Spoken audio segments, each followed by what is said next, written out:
Dieu a confirmé plus tard, au IVe siècle, que l'attitude envers le mariage plural devenait beaucoup plus radicale.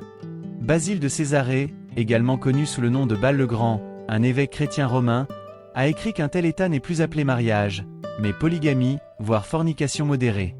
Il a ordonné que ceux qui y participaient soient excommuniés et exclus de l'Église pendant une période pouvant aller jusqu'à 5 ans ou jusqu'à ce qu'ils aient fait preuve d'une repentance fructueuse.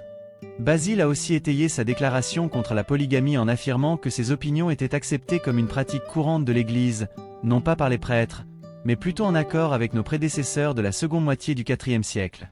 Saint Augustin, évêque d'Hippone en Afrique du Nord, estimait qu'il était illégal d'imposer quiconque comme intendant de l'Église, sauf le mari d'une seule femme, car le bien du mariage était mieux promu par un mari avec une seule femme que par un mari avec plusieurs femmes, parce que la toute première union d'un couple marié était faite par l'être divin lui-même. Il a également qualifié le mariage de sacrement. En d'autres termes, un droit chrétien qui est particulièrement significatif. L'historien de l'Église grecque chrétienne Socrate de Constantinople a rapporté que l'empereur romain Valentin y avait pris 2 épouses au 5 siècle. Il autorisa ses sujets à faire de même. Le christianisme devint religion officielle de l'Empire romain en 380, lorsque l'édit de Thessalonique fut promulgué. Cela confirmait l'idée que les chrétiens pratiquaient effectivement la polygamie. Cependant, selon la chronique de Pâques, il n'existe aucune trace d'une telle loi.